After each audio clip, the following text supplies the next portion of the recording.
दीदी को मेरा नमस्ते। मेरा नाम जयप्रकाश बिंद है और मैं NRLM में पिछले 2 साल से काम कर रहा हूं और आप सभी के बीच एक जानकारी शेयर करना चाहता हूं। NRLM में एक वैकेंसी आई हुई है DRP और BRP पद के लिए। तो जो भी दीदी हाई स्कूल इंटर पास हैं, ग्रेजुएशन कर चुकी हैं और 2 साल 3 साल का उनके पास अनुभव है, तो वो इस आवेदन को अपने नज़दीकी CLF में या फिर ब्लॉक स्तर पे जाके जमा कर सकती हैं।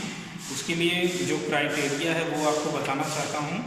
DRP पद के लिए आपके पास स्नातक डिग्री होनी चाहिए और या PG या कोई डिप्लोमा होना चाहिए और उसके बाद कम से कम 3 वर्ष का कार्य अनुभव होना चाहिए, समूह में काम करने का या किसी पद पे किसी कैडर के रूप में आप काम करती हों और आपके पास 3 साल का अनुभव हो और आपकी उम्र कम से कम 25 वर्ष होनी चाहिए। अगर आप 25 वर्ष की हैं तो आप DRP पद के लिए आवेदन कर सकती हैं।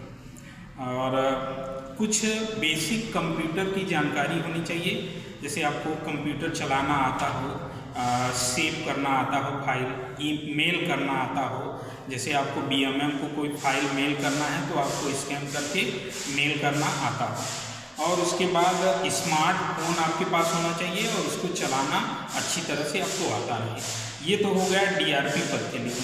और BRP पद के लिए महिला अभ्यर्थी कम से कम 12वीं पास हो और उसके पास स्वयं सहायता समूह की सदस्य हो और कम से कम समूह में 2 वर्ष का काम करने का अनुभव हो, पिछले 2 साल से जुड़ी हों या बुक कीपर का काम कर रही हों या किसी और चीज़ का काम कर रही हों, किसी पद पे काम कर रही हों, तो 2 साल का अनुभव अपने BMM से मिलके बनवा लीजिए और CLF के पदाधिकारी उस पर साइन मोहर कर देंगे, आपका अनुभव बन जाएगा। या अपने VO से प्रमाण पत्र लेके अनुभव बनवा लीजिए और अपने फिर इसमें आवेदन में लगा सकती हैं। और इसके लिए आपको हिंदी भाषा का ज्ञान होना चाहिए, पढ़ना और लिखना, और स्मार्टफोन आपको चलाना आना चाहिए अच्छे से, ठीक है। कंप्यूटर का ज्ञान रहे तो अच्छी बात है। तो BRP पद के लिए आपका 2 साल का अनुभव, इंटर पास और कार्य का 2 साल का अनुभव होना चाहिए और DRP के लिए स्नातक डिग्री और 3 साल का अनुभव होना चाहिए। ये 2 वैकेंसी आई हुई है। इसके लिए आपको अपने ये 31 दिसंबर लास्ट डेट है इसका, 31 दिसंबर तक आप अपने नज़दीकी BMM से अपने CLF के पदाधिकारी से मिलकर आवेदन ले लीजिए और उसके बाद अपना फॉर्म भर के अपने ब्लॉक कार्यालय पे जमा कर दीजिए या अपने CLF कार्यालय पे जमा कर दीजिए।